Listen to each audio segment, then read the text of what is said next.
We're talking about Lancers, we're talking about Statesmen, and you know what? Tonight we're even going to be talking about Crusaders. We have a lot to talk about on college football this week, but before I say any more, let me say you are awesome, and I am glad that you stopped by Midwest Sports Net. Good evening, and welcome to college football this week. So much to talk about, and we want to get right into it as we talk about a game that I think for all intents and purposes is an upset, but I'm not sure that the folks in Yankton, South Dakota are going to say it's an upset because the Mount Marty Lancers are 3-0, and we have Tehl Tanner on the broadcast with us tonight. And Tehl, you know what? I think just for a moment here, let's let the people know who you are. There you go. Tehl Tanner, who is one of the voices of the Mount Marty Lancers.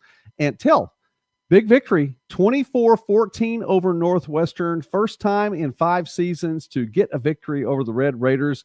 So tell us a little bit about the game. Yeah, well, first of all, thank you for having me on the program here, Joey. This is kind of cool to get to know you and all this. But, the game was definitely something where you can call it an upset, where you have an unranked team take it down the number 7 team nationally, which is something that's really cool. And the Lancers, you mentioned it, their first in 5 years.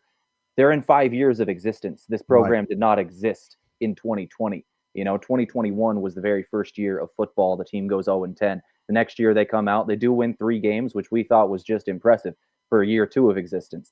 Year 3, they start to make more strides. And then year 4 last year, winning record in year 4 of existence, 6 wins in a season, which was just about unheard of, for some of these teams. And then this year starting off 3-0 and already taking down the number 7 team in the nation. It has been a wild ride to see how fast this team has progressed. You really got to give credit to the coaching staff of John Micheletti on this one.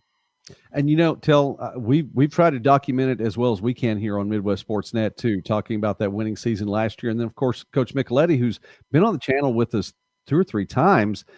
He was thrust into that role prior to that year 1 season too, and he has handled it so well. And just, the program's his now anyway. 5 years in, definitely no question about that. But it's been great. The game itself, then, a victory over Northwestern, 24-14. We said was the final. Mount Marty was up 10-0 at the half, and I want to start there and talk about the defense too, because clearly the defense had a presence in it. Bo Bush, the starter for Northwestern, he was there, maybe not as effective, and so you bring in Colby Duncan to see what he can do there too, and still the Red Raiders don't have points before the intermission. Yeah, it was definitely one of those things where the Lancer defense got out to a hot start, and this was one of those games where the last couple of years in, if they're really young program, as I said, it hadn't gone well for the Lancers. Last year, it was 38-3 was the final score in this matchup between Northwestern and Mount Marty. So it was one of those games where you kind of knew what you were getting into by the end of the first quarter in watching it. And this one, it was 0-0 after 1. It was a full defensive stand, and we were pretty sitting up in the booth going, all right, this is something different. This is a different type of game than what we've seen in the last couple of years. Last year, once again, 38-3 at their place. This year, all of a sudden, their defense is showing up. They are putting their quarterback in really bad situations, and a very good young quarterback, a transfer in, D1 transfer from the University of South Dakota, comes in and he's throwing, I think, 38% in the game. He plays first half and has a really bit of a struggle. Second half, they go with a different guy just to try and get things rolling. Colby Duncan, a guy who Northwestern saw a lot last year and did make some plays for him last year for sure. And the Lancers able to hold him in check as well. End up winning the game, as you said, 24-14, surrendering only 14 points. This was a complete victory for a very, very young team. It absolutely was. Well, let's talk a little bit about that. We talked about the defense then. Let's talk a little bit about that offense. As we say regularly here on Midwest Sports Net, you're starting quarterback, dual sports star, Rugby Riken, and I think we may have to officially add that to his name on the channel. 21-33 passing, 241 passing yards, a touchdown, threw a pick too, but also had 7 carries to be a big part of that offense, as well as Malachi Hartz. Don't want to leave that out. We're going to talk about the offense. 16 carries, 62 yards for him. He had a rushing touchdown too. Yeah, it's starting off with Rugby Riken, as you mentioned, dual sport, and it's not football, baseball that we've seen before. Football, basketball.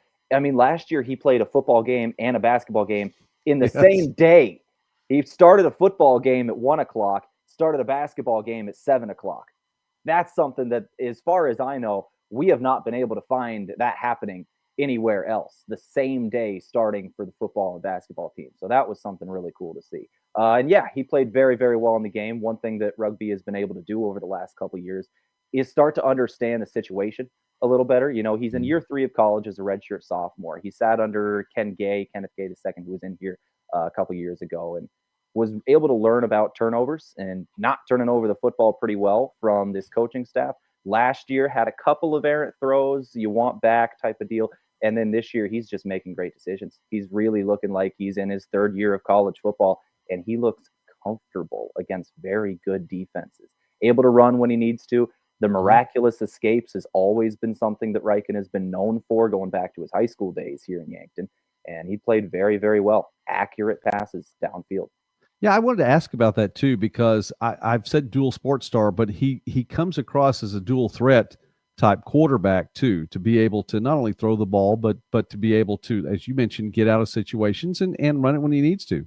He absolutely is. They got a couple of design runs for him throughout the game, throughout most games. He's going to take off when he needs to, but where he really shines is off platform, which is something that is pretty special. When he gets off platform, he's able to just make plays with his legs, just keep spinning in the backfield and get out of it. First touchdown of the season came on a very broken play. Defender came into the backfield, screaming off the edge. Nobody in front of him. Riken jukes him out, spins out, chucks it up to the corner of the end zone, open man, touchdown for the first touchdown of the season, which was really cool to see. You know, it's just stuff like that that we've started to expect from it. And then you pattern it with the running game, where you got two guys like Malachi Hartz, you mentioned, Kyle Hirsch as well. Those two guys have been incredible on the ground and through the air. Both of them can catch passes when they need to, and they've really been thunder and lightning, as their teammates like to call them. We were talking this week about the possibility of coming on Sunday, and I know you mentioned then, said, well, it might be a little bit of an upset, and you know, it on paper it is that, and so I'm glad we get to talk about it. When you're calling the game then, and you start looking at it, you know, at what point do you say, hey, we might win this game? You know, maybe not out loud so that you jinx it, because you never want to jinx it. You never want to have that announcer's jinx. But on the inside, you're going, you know, I think that we might pull this off. You know, the announcer's jinx is something I have struggled with in my 9 years of broadcasting, because as a broadcaster, I can't believe in it. I can't think it's real, because then I'm not doing my job if I'm not really explaining the situation. But I still think of it in the back of my head of going, I can't say it.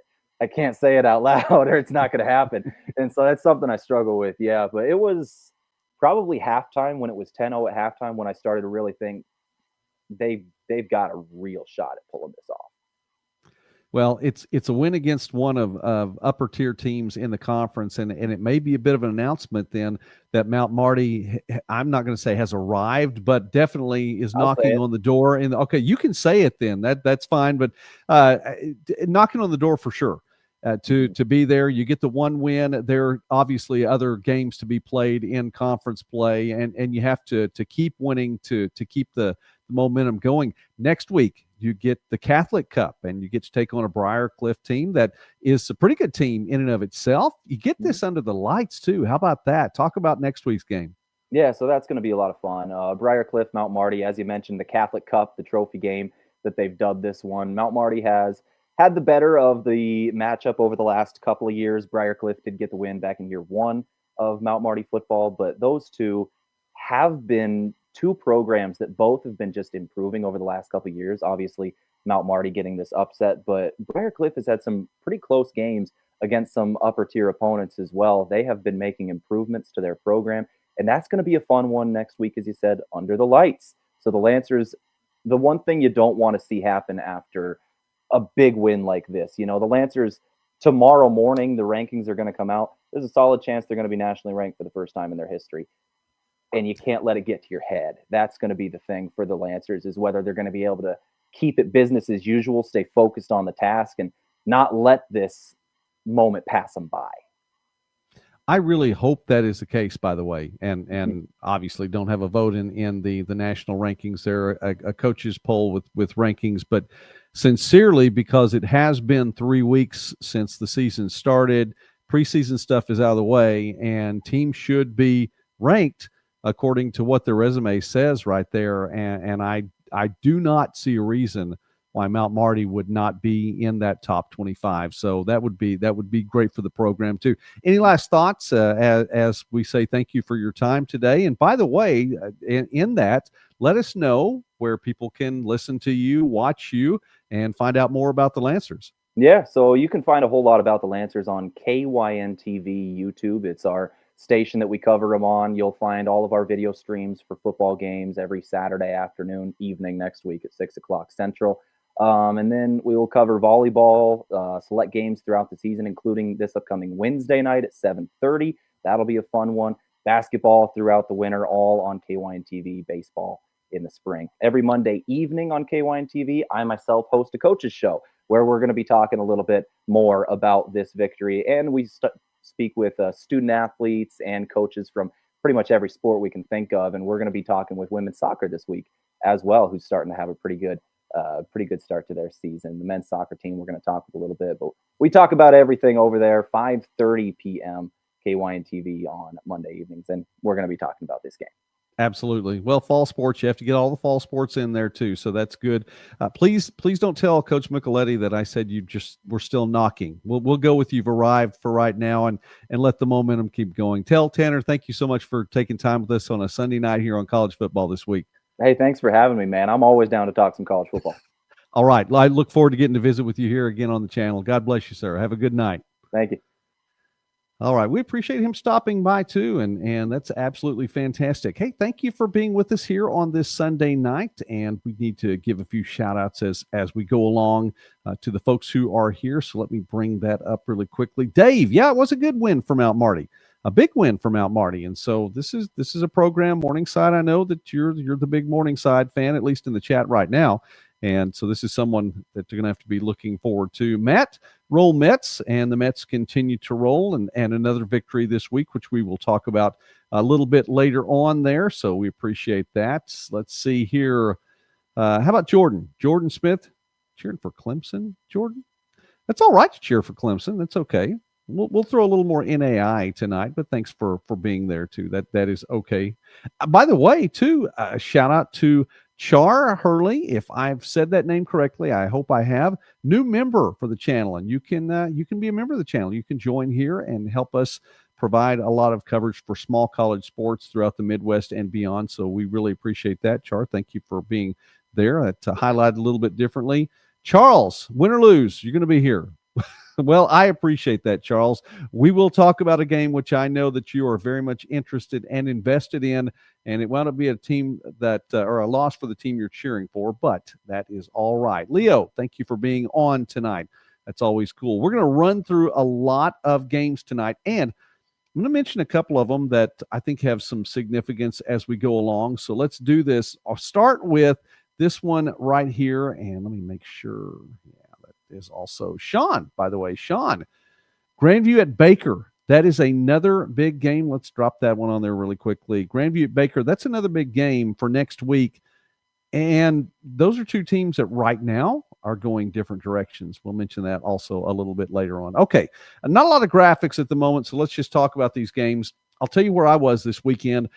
I was in Waxahachie, Texas. If you had a chance to see Midwest Sports Saturday, had a chance to visit with Dr. Jesse Godding, who is not only the director of athletics for Nelson University, but also the representative liaison from the National Administrative Council in NAIA to football, and has a lot to say about the football decisions, the selection committee, things like that.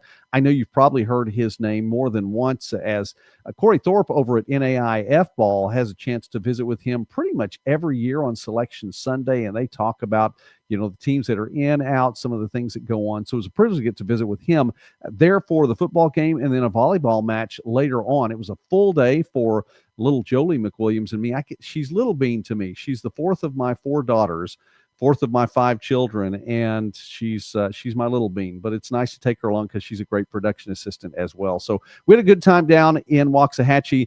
OUAZ comes away with a victory. They go to 2-0 on the season. Nelson 0-2.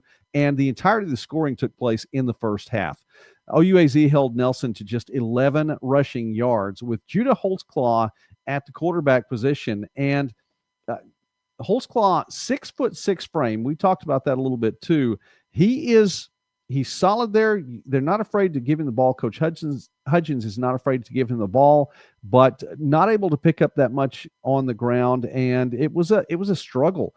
Nelson got the opening touchdown, a touchdown pass from Holtzclaw to Clark. And then after that, it was pretty much all OUAZ all the time in the first half. Luke Giron.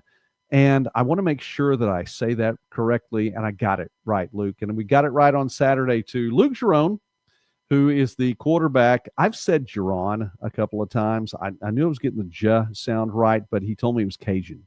So we'll get it right from here on out. Luke Giron, 14 for 21 passing, 224 passing yards, couple of touchdowns, threw a pick, had 8 carries for 54 yards and a touchdown too. Again, all of the scores in the first half.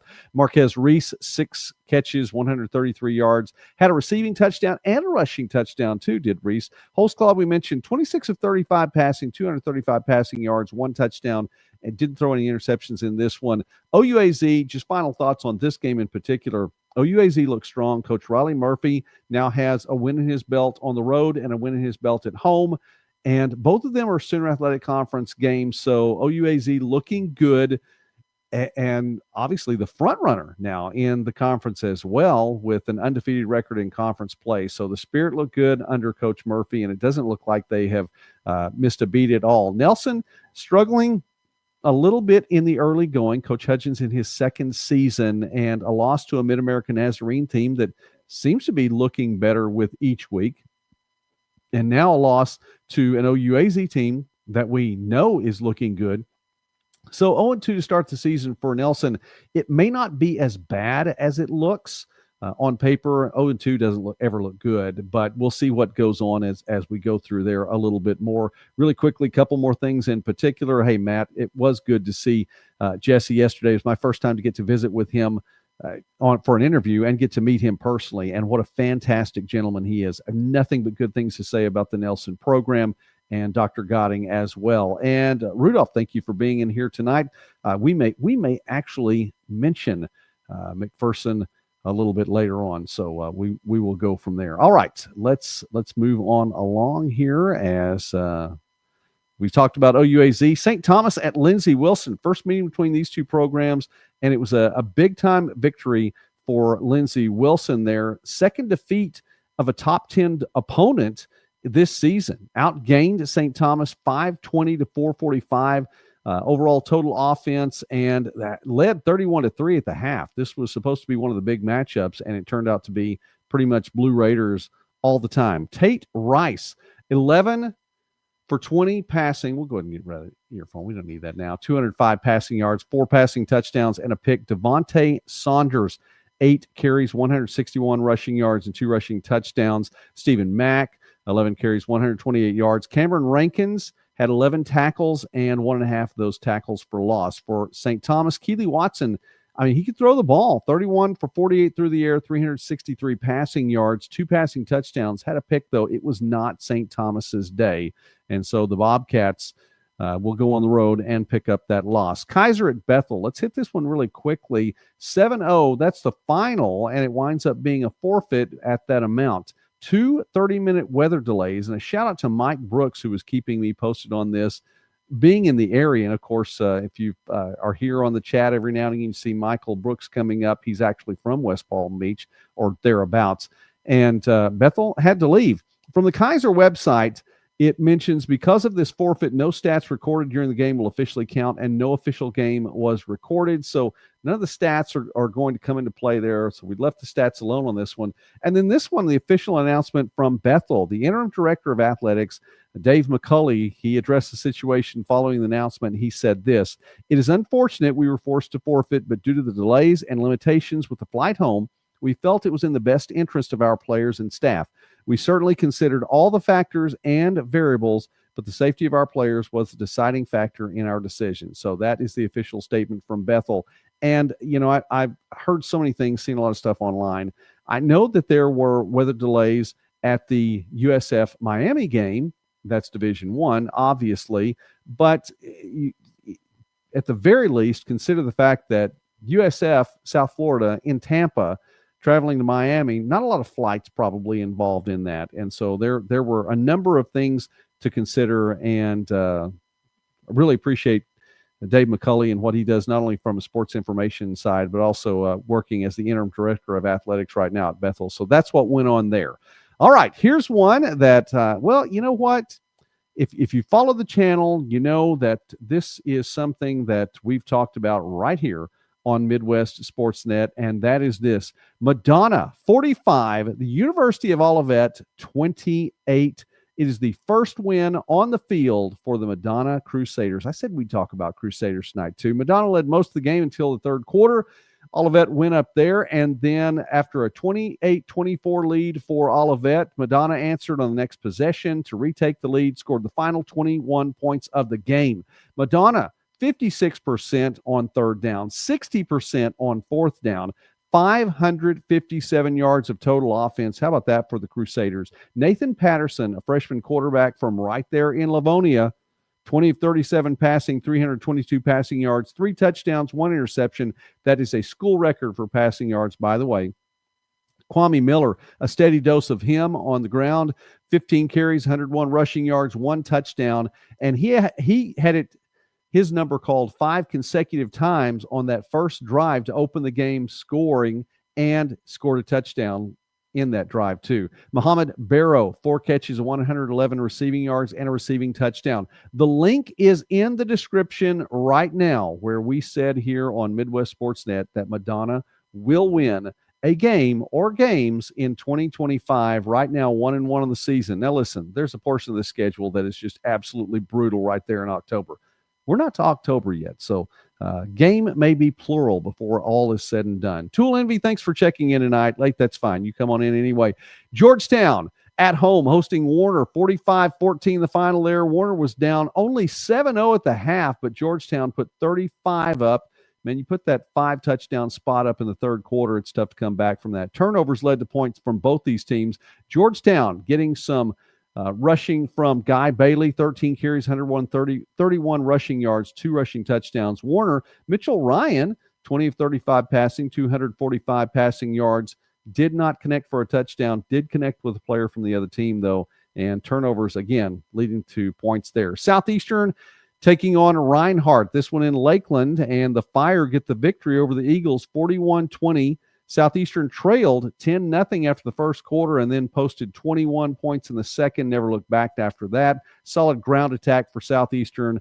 Nate Michael, 8 for 11, 128 yards passing, through a touchdown as well for Southeastern.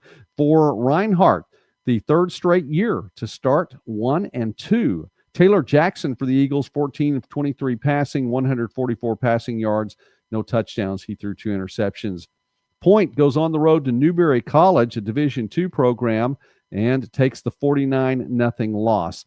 Point is facing Clayton State next week, a Division II program. This is following Newberry D2 and LaGrange D3. It's been a tough start to the schedule for Coach Lawrence there, and Point this past week, 90 yards of total offense, 83 passing, 7 rushing, and they give up 49 points in the shutout loss. All right, let's see. Cumberland at home, 55 over Ave Maria with just 7 for the Gyrenes. Jalen Abston, 7 carries, 120 yards. Jacob Cornejo, we've talked about him. He got the ball the most, 21 carries, 105, 2 rushing touchdowns. Jarius Rogers, and it is 3 receptions for 104 yards for him, 1 receiving touchdown. For Ave Maria, first trip to the state of Tennessee. I don't know if they're looking to go back there anytime soon. Logan Howard, 8 for 14 passing for just 58 yards and 1 interception. Carried the ball 14 times for 49 yards, nearly as many yards he picked up running the ball as passing the ball there. So Cumberland 2-1 now on the year with the win over Ave Maria. Faulkner 22, Thomas 7 in the first ever meeting there. Jacob Huff had a 54-yard field goal. That is a program record for Faulkner, and it's the first official win for Coach Dane Brown and as the head coach of the Eagles. Campbellsville, this was a big win for the Tigers, 37-24 over Pikeville. Jet Ingle still in at quarterback for the Tigers, 17 of 30 passing, 353 yards through the air, 3 touchdowns, no picks today. Roland Hazard Jr. had 3 of those catches for 121 yards and 1 touchdown. Xavier Malone for Pikeville, 37 of 53 for 437 yards, 2 touchdowns, gave up 1 interception as well. Big day for him, just not enough to convert for points. Marshawn Boyden, 64-yard blocked field goal, returned for a touchdown to end the second half for Pikeville, but it just would not be enough. The Bears are now 0-2. The Tigers are 3-0. Taylor taking on Kentucky Christian in this one. It was a rainy day in Upland. Taylor, though, does get the win. They go to 2-1 now on the year. Kentucky Christian falls to 1-1 officially. Third straight game with 40-plus points for the Trojans. Nathan Parker, 30 carries, 251 rushing yards, and 4 rushing touchdowns on the day. Ethan Albert, 15 carries for 76 yards. He had 2 more rushing touchdowns for Taylor. By the way, that adds up to all 6 of their touchdowns. For Kentucky Christian, Jackson Wasick, 22 of 30 through the air, 325 passing yards, threw 3 touchdowns, didn't throw an interception this week, but still taking on a very tough Taylor team on the road there. Jason Cobb, 9 catches for 204 receiving yards. He also cut a touchdown on the day. And Deshaun Webster had 13 tackles in the loss for the Knights. Indiana Wesleyan moves to 2-1 now with a win at Judson. The Eagles fall to 0-3 on the year. Wildcats now 2-1. Brock Short, 6 carries for 127 rushing yards, 2 touchdowns. One of those was for 79 yards. Grant Irwin had 2 catches for 115 yards through the air, 1 receiving touchdown. He also had a 70-plus yard score. That one's 75 yards. And Isaac Smith, I don't feel like we've mentioned his name enough this year. He did have 5 catches in the win, 35 receiving yards, and 1 score. For Judson, 4 turnovers. That's going to be a big part of it there. 2 interceptions, 2 fumbles. And Judson has given up 49 points, 40 points, and 79 points now in this one. The Eagles, I was wanting to see a little bit more of what their offense can do, but the defense just has to show up, giving up 168 points total through 3 games. Grant Alexander Jr., 9 catches for 185 yards and 1 receiving touchdown. And it was Harrison Hanna who threw the ball to him, halfback pass from Hanna. He also led the Eagles in rushing with 9 carries for 52 yards, had a rushing touchdown to go with that passing touchdown as well. Marion 69, Defiance 14. Both teams now 2-1 on the year. The Knights went up 41-0 mid-fourth quarter, and with 569 yards of total offense. There were 8 players for Marion who had at least 30 rushing yards in this one. All Marion all the time. Tristan Polk, 11 for 19 through the air, 134 passing yards, too, threw for 1 touchdown. Oh, yeah, he had 6 carries, too, for 71 yards, and 2 of those rushing touchdowns. For Defiance, Cameron Turner led his team in rushing and receiving. 7 carries for 52 yards, and 2 catches for 61 yards and a receiving touchdown, too. Knights now 2-1 on the year. Siena Heights picks up its first win of the year, 24-21 over St. Francis of Illinois. Going only 1 of 9 on third down. That's a really, really odd stat. If you heard that your team was going to go 1 for 9 on third down opportunities, I don't know would you have thought they would win? I don't think I would have thought they would win. Braylon Himmelline, and I did try to find the pronunciation on this one. If I got it wrong, Braylon, I did the best I could. 22 for 31, 322 passing yards, 1 touchdown, 1 pick. For St. Francis, Ryan Little had 2 catches for 45 yards and 1 touchdown. The other St. Francis, the Indiana variety, the Cougars, with a victory over Lawrence Tech. The defense looked good, had a punt block for Lawrence Tech's first possession, or on Lawrence Tech's first possession. It was recovered in the end zone. St. Francis goes up there. Joshua Kulka, 16 of 31 passing for 197 yards, 3 touchdowns, no picks. And Drew Wheat, big game for him, 22 carries, 175 rushing yards, and a touchdown. Lawrence Tech's Aaron Mitchell had 12 tackles, 2 of those tackles for loss, including a sack. Not enough in this one as the Cougars get the win. And Division III, Wisconsin, Whitewater, 37, St. Xavier, nothing. Whitewater has won now all 7 meetings between the 2 schools. Terry Elias Jr. had 12 tackles, including a sack. Not enough on this one Whitewater comes away with a victory as well. Shout out to Tool Envy, by the way, for coming on tonight. And I think I mentioned I did. That's right. Char Hurley, thank you for becoming a member here of the channel. And I just invite anyone to become a member or to subscribe. We have a pretty good community here. And seeing a lot of names, recognizing all the names coming up in the chat tonight, you guys are awesome. I don't say that lightly. I really do mean it because words are important. Words mean things. I'm not here to preach to you tonight. I'm here to talk about football, but they do mean things, and I think you guys are awesome. So the community here is absolutely fantastic, and I encourage you to join it and subscribe to the channel if you have not already. We have the Bet the Barn segment coming up and the follow-up from what we talked about on Thursday night.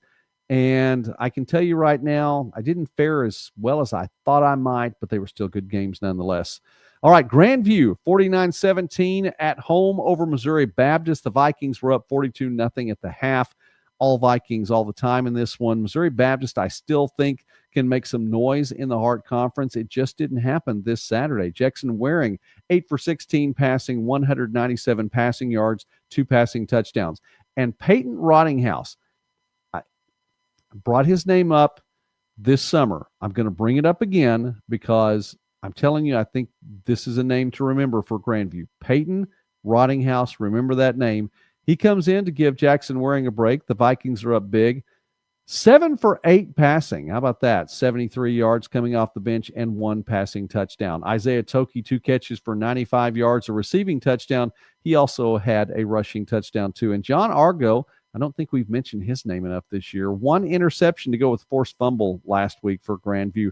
For Missouri Baptist, Jacob Jones, the D1 transfer, 17 of 31 passing, 209 yards, 1 touchdown through a pick as well.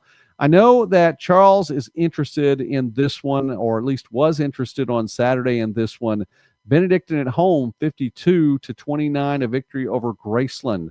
We'll talk about this one a little bit later on at the end, but to mention it right now, Benedictine took a 21-7 lead in the first quarter and didn't look back. Benedictine at home is a tough team to beat. We talk about the Ravens' offense an awful lot, but to hold a strong Graceland offense in check, the Benedictine defense had to do its job in this one. Jackson Dooley, 18 for 32 passing, 269 yards, 3 touchdowns and a pick. Xavier Ugorji, 10 carries, 57 yards. He had 2 rushing touchdowns. I wanted to mention this too. Ziamar Hernandez had 3 carries, including a touchdown on the day. When you have 2 players in your backfield, maybe not in the backfield at the same time, but 2 of your running backs whose name starts with the letter X, that has to be something. I don't know what the stats are on that, but it would seem to be a good important for your team. CJ Brooks, 15 of 51 passing on the day, 227 passing yards, threw 3 touchdowns, but unfortunately threw 4 interceptions as well. The Ravens defense, I mentioned that coming up big in that one. Javon Minor, 19 carries for 135 yards. I again will say this is going to hopefully, or for Graceland fans, hopefully keep the running game honest, to keep the defense there honest so that they might be able to pass the ball well. Gerald Monroe, 5 catches, 66 yards receiving, but 3 receiving touchdowns. And then I'll mention, Charles, you said you bet my barn and your turkey and won. You did win that over-under. Yeah, we'll talk about betting the barn a little bit later on, but I know. And by the way, one of those at the end of the half, 65 yards in the air. It's unfortunate in situations like that. And some people, when they're keeping stats, at least on the basketball side, they won't count that final shot at the buzzer at the end of a half from, 3/4 court against someone. But obviously a pass there, it's going to be picked off, and it goes against CJ in that one. Robert, did I miss you talking about Concordia? No, you have not missed that just yet. We'll give a brief talk about Concordia. We'll speak about the Bulldogs here in just a moment. Anyway, Benedictine with the loss there, with the win. Graceland, the loss, 52-29 in that one. William Penn, 3-0 at Baker. Now 0-2. William Penn gets the victory in this one, snapped a 3-game slide against the Wildcats. The last time William Penn won against Baker was in 2019. This is the first 3-0 start, by the way, for William Penn since 2012, and that also was the last time that William Penn went to the NAIA Football Championship playoffs. So, Destin Loring, we've talked about him quite a few times here on the channel. 27 carries, 199 yards, 3 rushing touchdowns. Sterling Ramsey, 12 of 19 through the air, 125 passing yards. And for Ramsey, it's a good sign that he's well and able to come back in and start this contest for Coach Benavidez. Mark Benavidez. I think I have to say both names at once to make sure I say it right. There we go. Truman Julesgaard, a little more Truman Julesgaard-like in this one, at least statistically. 21 of 26 through the year, 126 passing yards.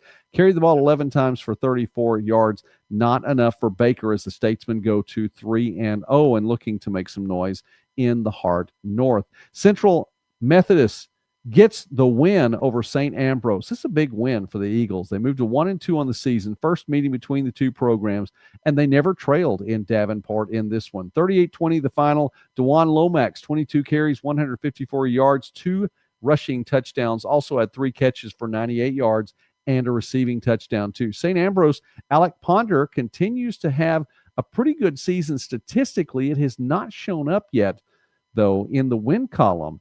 18 for 45 passing, 356 passing yards, threw 1 touchdown, did throw a couple of picks as well, and those turnovers can come back to bite you, and did in this one. Peru State, third straight game, by the way, for the Bobcats to be playing in the Oak Bowl, and they win.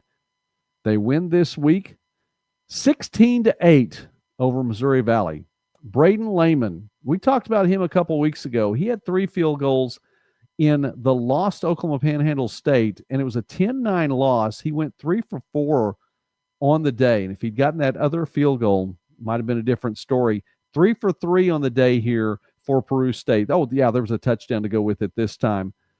28, 32, and 22 yards. Braden Lehman, our player of the game for Peru State. For Missouri Valley, Tamel Staples, 15 to 29 passing, had a touchdown too.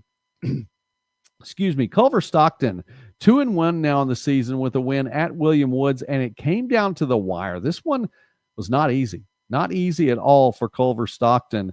The Owls rallied in this one, and William Woods, a program that's just in its second season, rallied to take a 36-35 lead late. But Matt Morton, who was just added to the roster this week, love that, kicked a 30-yard field goal on the final play of the game. Jacorian Wiggles had 4 catches for 112 yards, 2 receiving touchdowns. And for William Woods, how about this? Clayton Byer, 28 of 50 passing, better than 50%, 358 passing yards, 3 touchdowns, threw 2 interceptions too. It's going to hurt you, but also had a rushing touchdown too. I will pause here for long enough to say that I'm a Tennessee Volunteers football fan. Yes, I've lived in Oklahoma most of my life. Just to follow Tennessee back to the Johnny Majors days and the cobweb backfield in the 80s and the checkerboard end zone. Been to Neyland Stadium a number of times with Mrs. Midwest Sportsnet to watch games. As a matter of fact, we've celebrated 3 anniversaries in Neyland Stadium. I'm a Tennessee Vols fan, and it's not easy to kick that field goal at the end of the game. Now, especially when you have false starts and it moves the ball back, but that's beside the point. So I say that not just to talk about Tennessee right now. I say that to say Matt Morton, who was just added to the roster this week, stepped in and on the final play of the game, kicked a 30-yard field goal. Props to him for that. And Culver Stockton gets the win. Dort, the defense is what we thought it was. 41-0. The defenders pitch another shutout. Daniel Dickerson gets 14 carries, 76 yards. He had 2 rushing touchdowns. He just needed 1. Isaac Kekmarinsky, 7 tackles, 1 sack, 1 forced fumble. The former quarterback, by the way, who has turned a new leaf and playing on the defensive side of the ball, makes some noise. And can I add to, I've never been to Pella, Iowa, but I'm beginning to think that Pella, Iowa could be one of the centers of football talent in the universe. And you may want to look that one up too. There are a lot of quality players that come out of Pella, Iowa. Pella. There you go. Reese Zutavern with 12 tackles for Doan. Again, not enough. The defenders defeat the Tigers 41-0. How about Concordia? How about those Bulldogs from Concordia? All right, Robert, we're talking about Concordia now. 2-0 on the season, 27-22. Peyton Atwood, 2 for 2 field goals, 1 of 41, which proved to be the game winner. The other one, 26 yards out. We can say they're both game winners there. So 27-22, the final score. Gideon Stark, 20 of 34 passing, 319 passing yards, 3 touchdowns on the day, through a pick as well. Johnny Pells, 7 catches, 176 receiving yards, 3 receiving touchdowns. And the Bulldogs, under Coach Daberco, moved to 2-0 on the season. Dakota Wesleyan falls to 1-2. Cole Holden, by the way, for the Tigers, 10 catches for 119 receiving yards and a touchdown pass. And let's go ahead. I mentioned, it's sometimes it doesn't always look maybe the way you want it. It's still a win. It was ugly, but it's still a win. That is all right.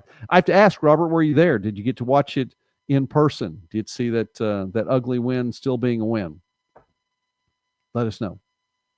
We'll move on here as you let us know on that one. Mid-America Nazarene, 3-0 now on the season, and Hart Conference, the South.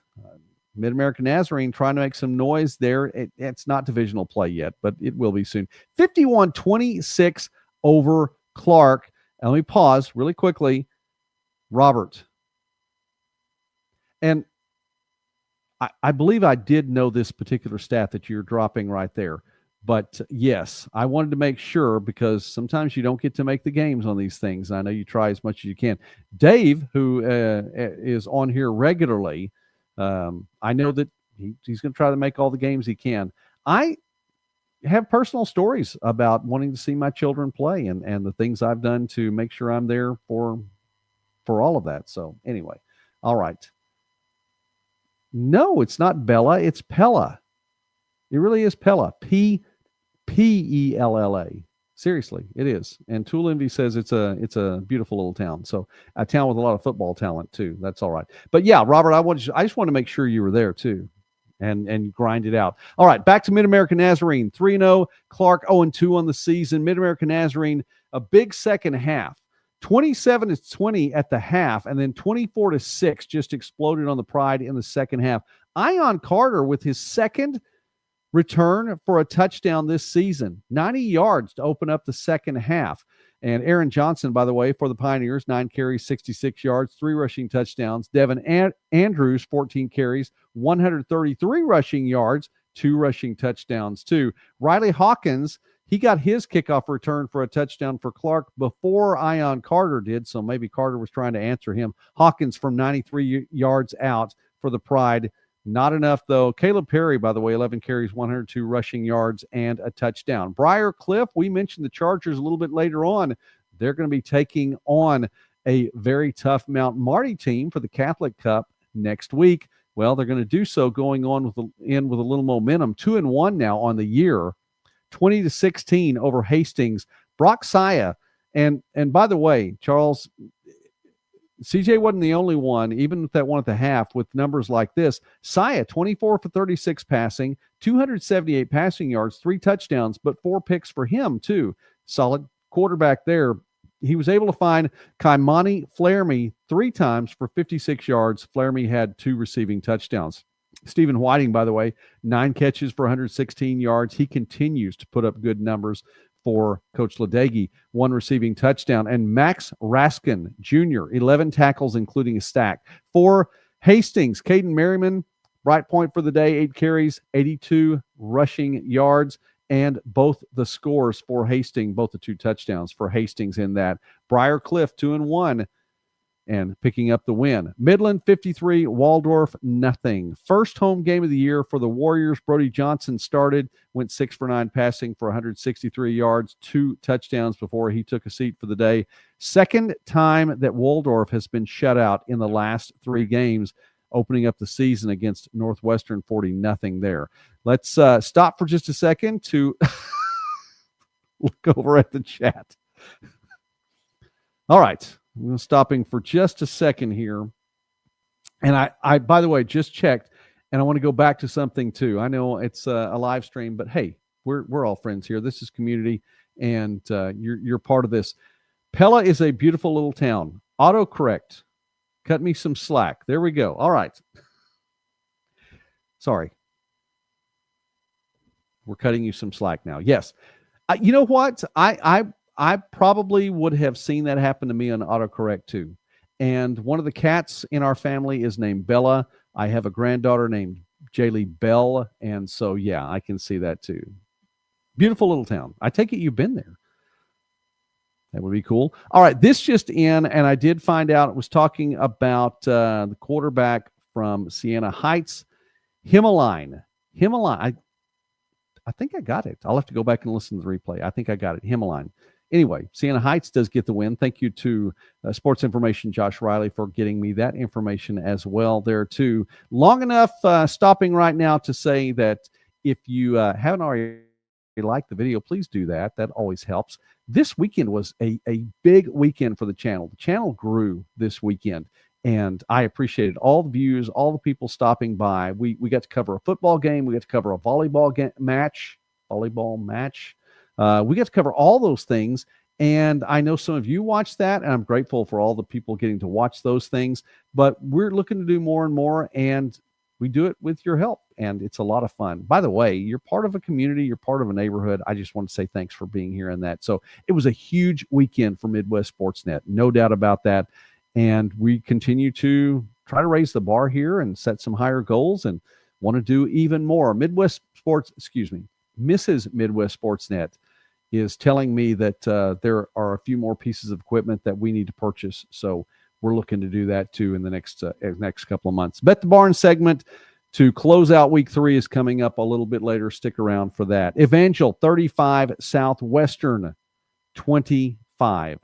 The winning team in this matchup has made the playoffs in each of the last 2 years. Will that be the case here? This was also part of our Bet the Barn segment.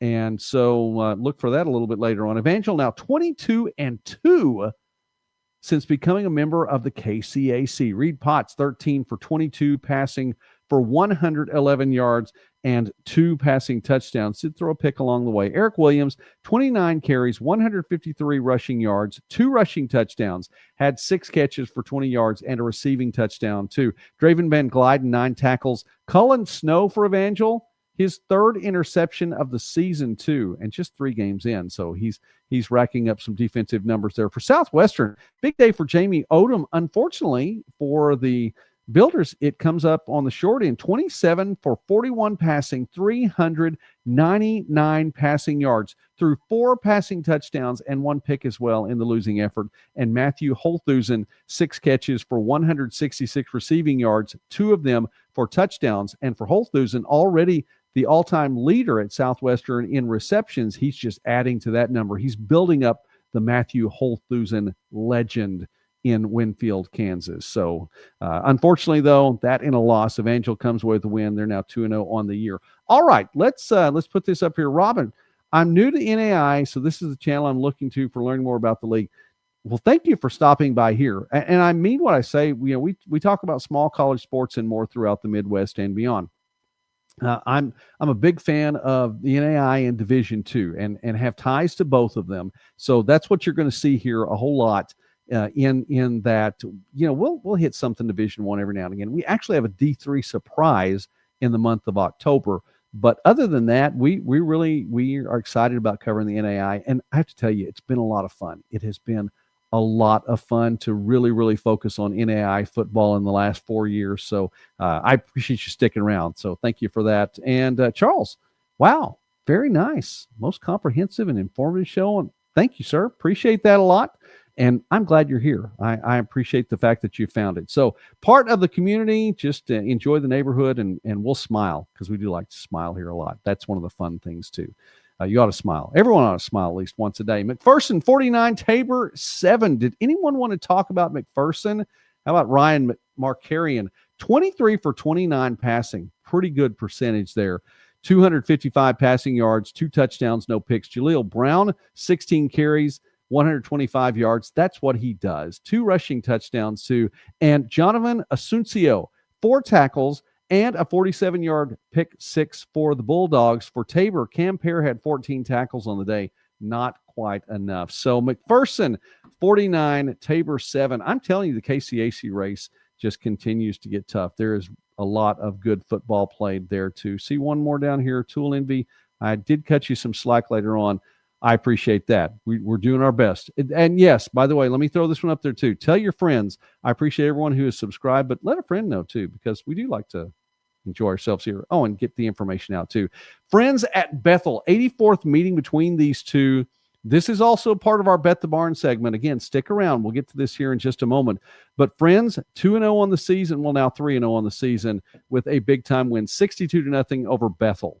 Cavante Baker, 12 carries, 84 yards. It's that ground game for Friends. 3 rushing touchdowns. Elon Conley, 9 carries for 107 yards, 2 rushing touchdowns. Friends is putting up 65.7 points per game. That is leading the NAIA. No surprise there at all that number's at the top. It's the third straight 3-0 start for Friends under head coach Terry Harrison.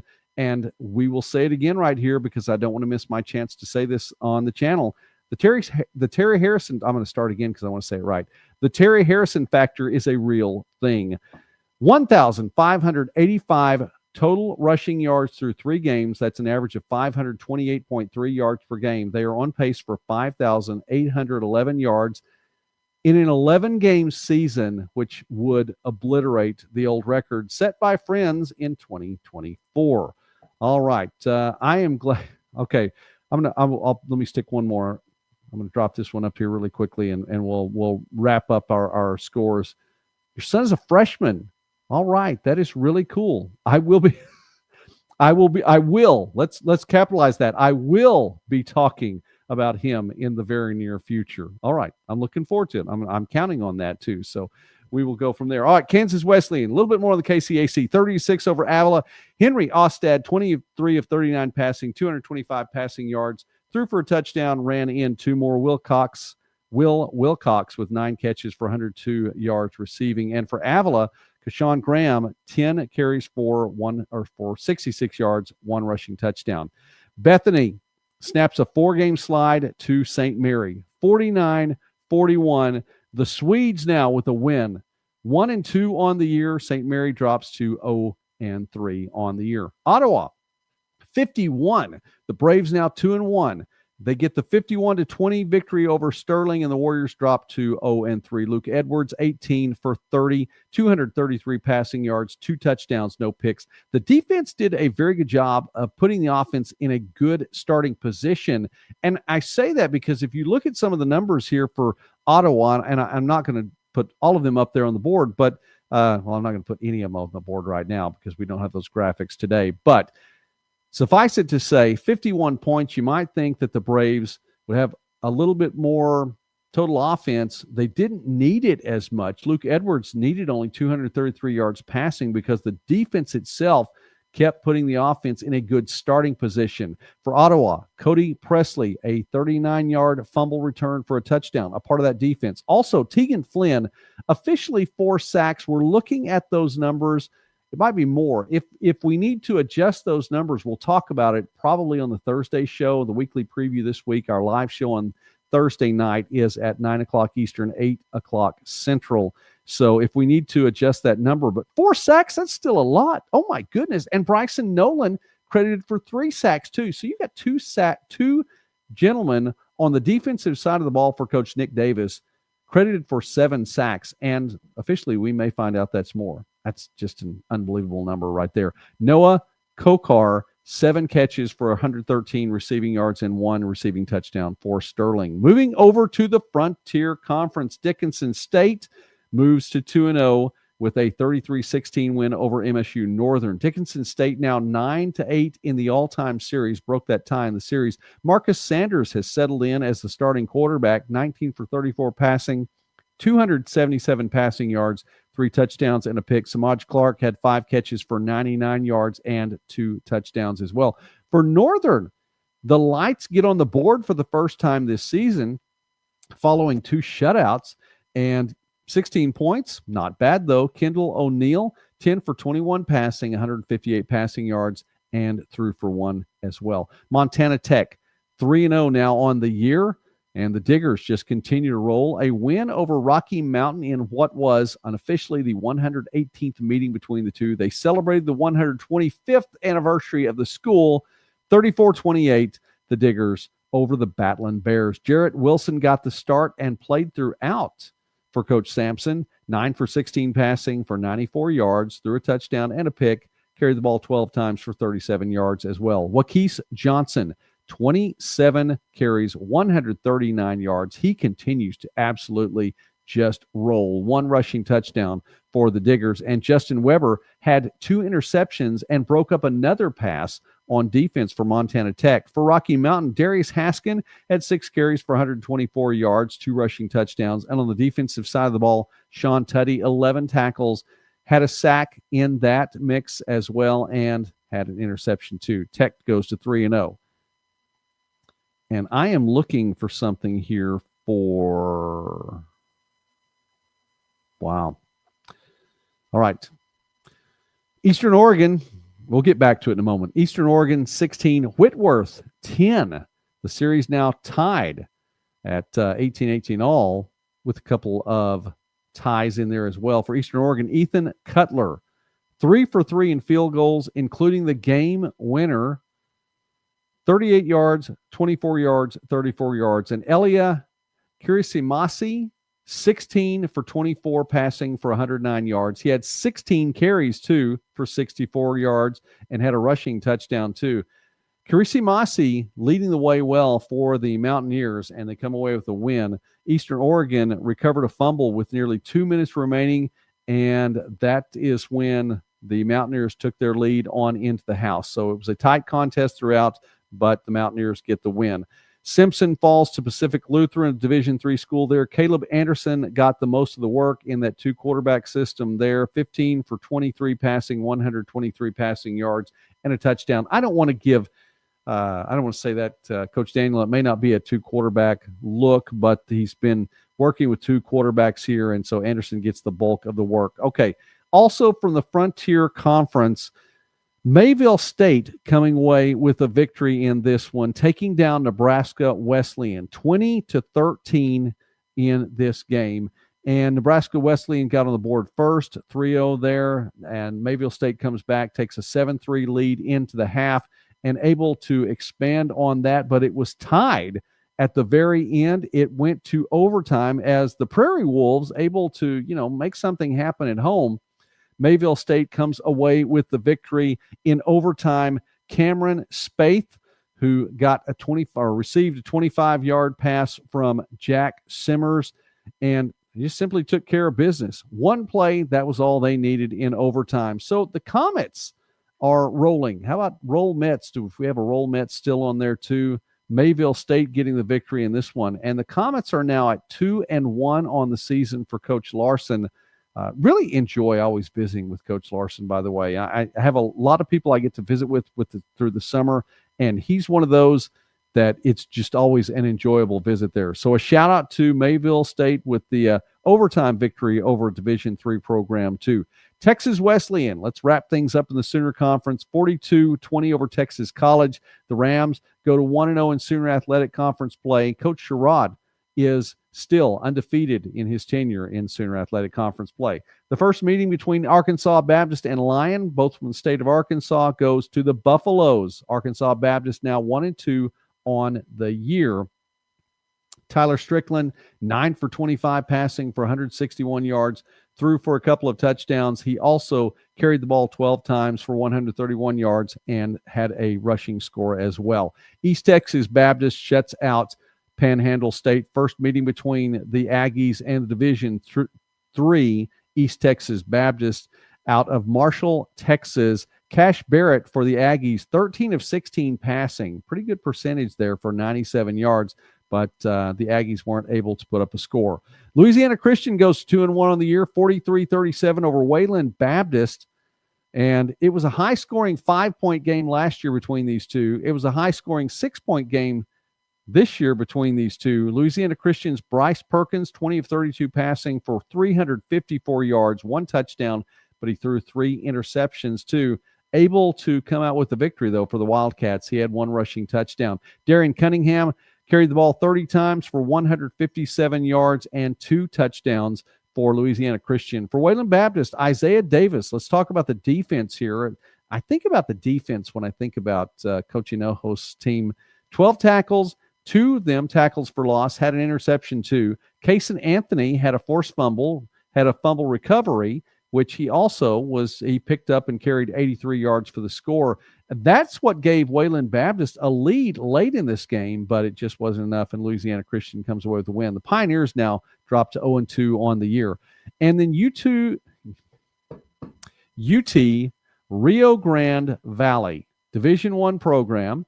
The university's been around just now for 10 years. They're celebrating their 10th anniversary as a university, but a new Division I program, and they moved to 3-0 against a Langston team that has fallen to 0-3. Now, Langston has played some pretty tough opponents in the first 3 weeks. They gave up an 80 spot to the Vaqueros in this one. UT Rio Grande Valley, 80-0 over Langston. Aiden Hooper for Langston, 13 for 32, passing for 109 yards, and he threw 3 picks in this as well. All right, so let's go on down because we need to get to our final 2 segments and need to be keeping up with the chat as well. What do I have here? Even you're a good guy, Tool Envy. You are absolutely a good guy. All right, let's see here. Robert, let me put this up here so I can read that. Curious if anyone in the comments familiar with the NAIA could share your opinion, feel like the talent level is, how it compares to the NCAA level. Let me address this really quickly, Robert, and then we'll get on to our final 2 segments. It depends on what level of the NCAA you're talking about. Division I is going to be Division I, and it's tough to that the talent level as a whole on the NAIA level would match up with Division I. I don't think there's an argument there. I think that Division II, you could make some arguments there, although there's still a number of just really, really solid Division II programs that might have a leg up if you just go across the board. I think that definitely the NAIA matches up and probably exceeds on the whole. Now, again, please understand these are on the whole statements. These are holistic statements and not to individual players or schools. There are always going to be some that are better, some that aren't. With Division III, NCAA Division III, definitely. I think that it matches up well. And again, you could make a statement for a number of NAIA programs that might fare well at the Division II level too. But those are on the whole. Division I, NCAA Division I, Division II, NAIA right there. I may get feedback on this one, but that's all right. We'll just go from there. Okay, so that would be my opinion on that. Let's go and let us look at, well, we're here for the top 5 because that's what we do every Sunday night. So let's bring out the top 5, and we have a little graphic for that. So let's go over there and tell you who our top 5 is for this week. We have not had a top 5 this year without mentioning Eric Williams. So let's just talk about Eric Williams. 29 carries, 153 rushing yards, 2 rushing touchdowns, and a receiving touchdown in what is a huge win over Southwestern, 35-25. Eric Williams and the Valor just continue to roll. Up at the top of that, Johnny Pels, Concordia, 27-22, the win over Dakota Wesleyan, and Pels with 7 catches for 176 yards and 3 receiving touchdowns. Move on down. I had to put this in here. I was just too impressed with Matt Morton, who stepped in. And again, I'm going to read this. And yes, I did take this directly from the website. Matt Morton, who was just added to the roster this week, kicked a 30-yard field goal on the final play of the game. Culver Stockton, who trailed on the final play of the game until it went through the uprights, 38-36 the win. The Wildcats are now 2-1. Matt Morton, you are one of the people who made it to our top 5 performances. Lindsey Wilson, got a couple of players here because Lindsey Wilson, the Blue Raiders are just on a roll right now, absolutely on a roll with 2 wins over top 10 opponents to get the season started. Tate Rice, 11 for 20 passing for 205 passing yards, 4 passing touchdowns in this one. And Devontae Saunders, 8 carries for 161 rushing yards, 2 rushing touchdowns. And I realize there are some numbers that might be a little bit higher than this, but this was a big-time win over a big-time program. So we just definitely wanted to put that there. And for the first time, and I need to go back and check the veracity of this statement, but I believe it's true. For the first time, we have a Madonna Crusader in our top 5 performances, and it is Nathan Patterson, the freshman quarterback from Livonia, right there in town. 20 of 37 passing, 322 passing yards, 3 touchdowns, and that's a school record in passing yards. And I will say this also, and I know I'm going a little old school here with this, but you get a freshman quarterback, and hopefully at the NAIA level, there's still a transfer market. There's no official transfer portal at the NAIA level, but there's a transfer market. There is turnover, but you have to think and hope for Coach Gaminsky that you get the freshman, hometown boy no less, who looks like he might be able to get it done, stick around at the program and be there. So for Crusaders fans, I think that's what you have to be cheering for in that. But shout out to Nathan Patterson and all the other players who made our top 5 performance list. And we'll wrap it up with this really quickly here. We'll take this off and bring this on. The Bet the Barn segment. We just introduced this on Thursday night, and Vegas doesn't have lines or numbers on NAIA football. So we decided here at Midwest Sportsnet, we'd throw some numbers out there and see if anyone might be interested in taking a bet. It's all for bragging rights. There's no money being exchanged, no anything being exchanged, unless Charles Brooks is wanting to exchange a turkey or 2. He said that he might do that. No, it's an imaginary turkey, just like the barn is imaginary as well. Mrs. Midwest Sportsnet will not allow me to bet our barn. So here we go. Our numbers from last week. We projected that Friends at Bethel, it's a totals bet here. Friends at Bethel, the over-under for total points would be 79.5. That was the line that we put out there. Wanted to see if anyone would go on this one. I know I said over. I think someone else said under, and the total points were 62. Now, here's the deal on that. You have to, I'm gonna go with what Toolenby said. Cut me some slack on this one.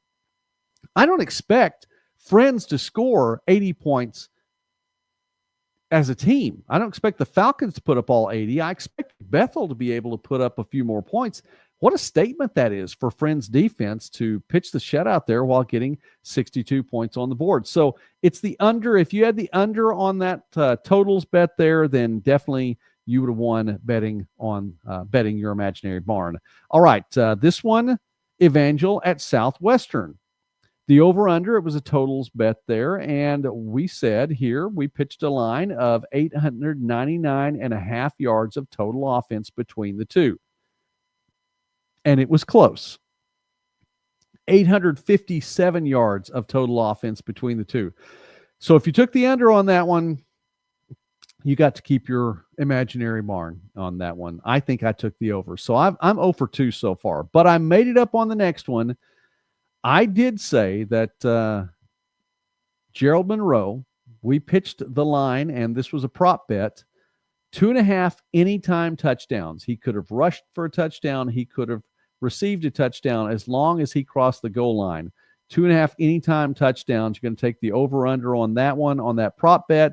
I went with the over, and as Charles knows, because he went with the over on that one as well, Gerald Monroe had 3 receiving touchdowns on the day. So our Bet the Barn segment, we're just looking to have a little fun with the NAIA as well. Since Vegas isn't going to give us any lines, we'll try to put some lines out there too. So on the Thursday night show this week, which we're, again, back to the Thursday night lineup, 8 p.m. Central Time, 7 p.m. Mountain Time, as we preview Week 4 this coming Thursday night.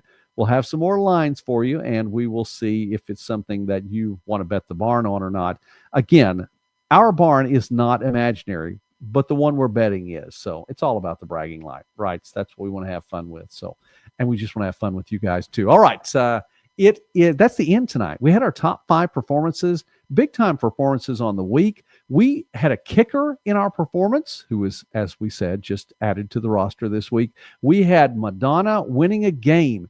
And if you didn't know, the link is already in the description.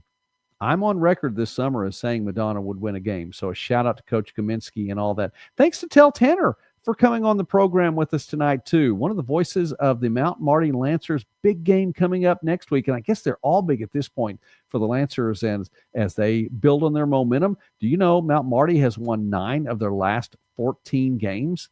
That's big. I'm sure we'll mention that on Thursday night as well. So shout out again to Tehl Tanner and to all of you all. And you know what? I think I did see that in the box score. I'm going to bring this back up here. Charles, I believe I did see that in the box score, and I meant to lead with that. It had to come down to the last part of the game, but Gerald Monroe did get his third touchdown on the day. All right, Gerald, thank you very much for, Charles, thank you very much for being here tonight. Matt, thank you for being on tonight as well. Robert, thanks for stopping by, and I hope that you are just welcome and enjoying yourself as a part of the community right here in the neighborhood as well. Rudolph, thanks for being here. If I missed you, I didn't mean to. I know Dave was on for a little while tonight, so I appreciate him. Dave always comes in with the roll stings, and he was giving credit where credit's due to Mount Marty with the win there. Sean, thank you for checking in tonight, and Jordan as well, and to our new member on the program. Final word is that if you have not subscribed already, please do that because that's free. You can also join and support the channel and become a member as well. That's always cool and a nice thing to do. Like the video, and I believe we will have Dave still here. All right. I'm glad you're still here. Appreciate it. It's always good to see your name come up there. We can talk about Morningside starting Thursday again. They had the week off this week, so we didn't get to talk about Morningside this week. So we definitely have to do that there. But lots and lots going on here. And this particular show on Midwest Sportsnet is dedicated to, as you can see there on the graphic, college football, specifically the NAIA variety, and we're having lots and lots of fun with that. So I believe we'll have one other interview. I think we have at least one summit coming out this week and possibly 2. But if I don't see you between now and Thursday night, God bless you. You guys have a great night. Thanks again for watching. Robert, appreciate that a lot. Looking forward to seeing more people come in. I have to tell you, and I really appreciate the program at Concordia. Coach Daberco is fantastic. Coach Bolt in volleyball, fantastic. Jacob Nabel, the sports information director, absolutely stand-up guy. Writes great stories. If you haven't read his work, you need to read his work because it's very good. All right. We can talk about these all night. I would love doing that. And maybe one of these times in the very near future, who knows, we get a chance to meet up somewhere. God bless you all. Thanks for watching tonight. For Mrs. Midwest Sportsnet and for Jolie, who, again, had a great time with me this weekend. I'm Joey McWilliams. God bless you guys.